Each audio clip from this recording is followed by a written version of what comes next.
position montée.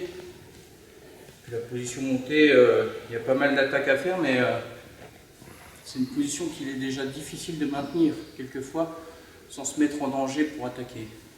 Donc il va falloir se mettre en sécurité avant d'attaquer. Donc pour rappel, position montée, il y en a plusieurs.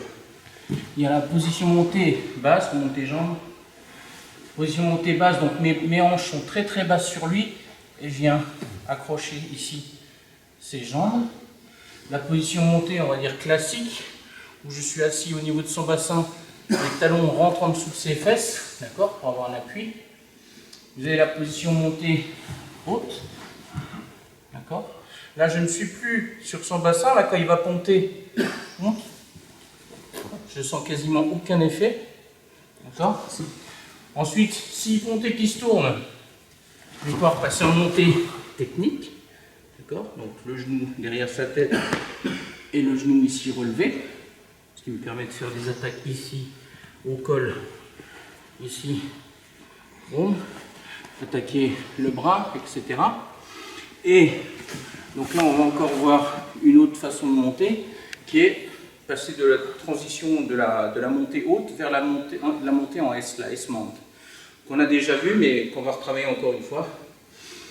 Donc de cette position, pour passer en S-mount, j'ai plusieurs solutions. Soit il est là un petit peu relax, il essaye de monter, il ne sait pas trop quoi faire concrètement. Et moi je vais en profiter, je vais poser les mains ici. Là, attention, le timing est important. Je profite d'un moment où il va essayer de monter. Hop, je pose les mains sur sa tête.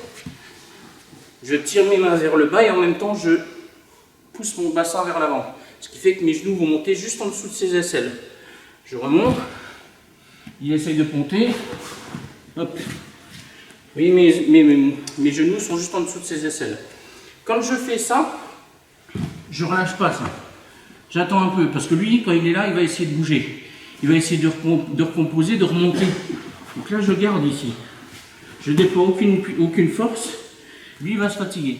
Si je fais ça, lui, il remonte. Et j'ai plus qu'à recommencer. Alors, autant le laisser se fatiguer en restant là. Il va se fatiguer un petit peu, après moi je pourrai travailler. D'accord? Premier point.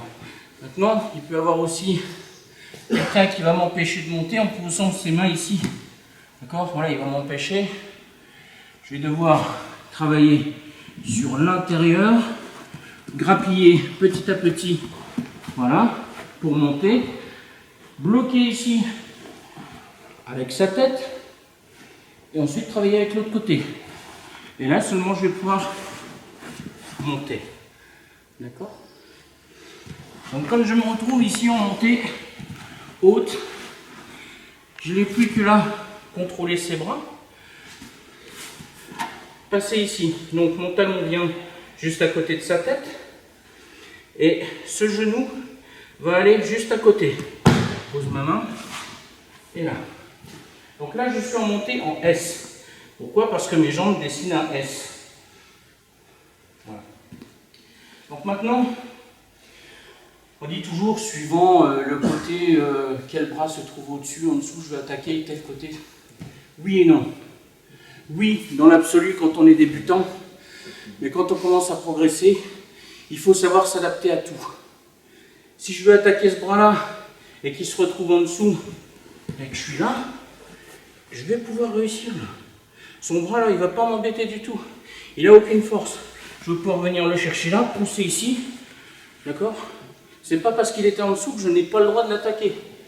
Il y en a qui vous disent, ah, il faut attaquer uniquement le bras en dessous. Non. Ou au-dessus, en dessous, qui est comme ci, qui est comme ça. C'est pas figé. C'est à vous de vous adapter en permanence. D'accord?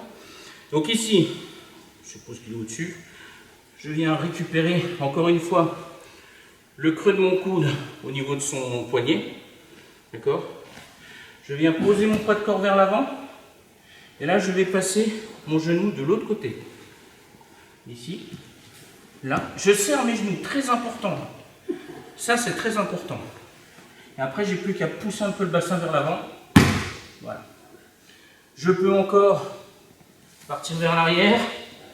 Mais encore une fois, j'ai envie de vous dire à quoi bon. Si ma technique passe en poussant vers l'avant. Pourquoi je vais me fatiguer à repartir vers l'arrière et à risquer qu'ils me suivent dans le mouvement et qu'ils sortent. Donc je suis ici, là je le contrôle, là et là. Position montée en S.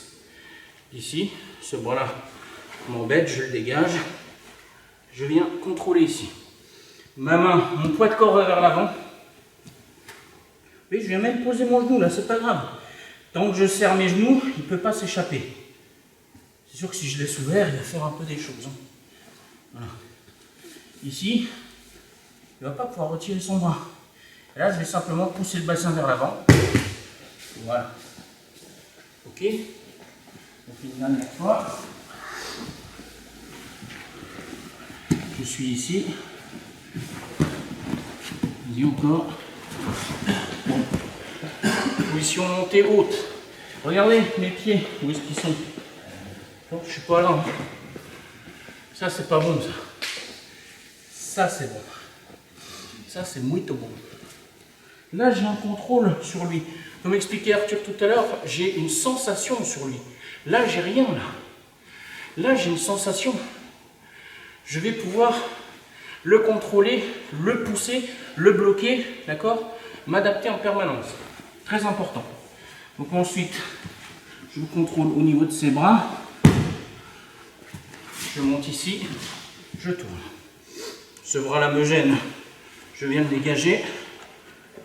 Ici. Bon, je serre mes genoux, très important. Serrez-moi ces genoux. Il y en a beaucoup qui sont là quand ils font un juji. Non, serrez-moi les genoux. C'est super important. Ok? Allez, c'est parti.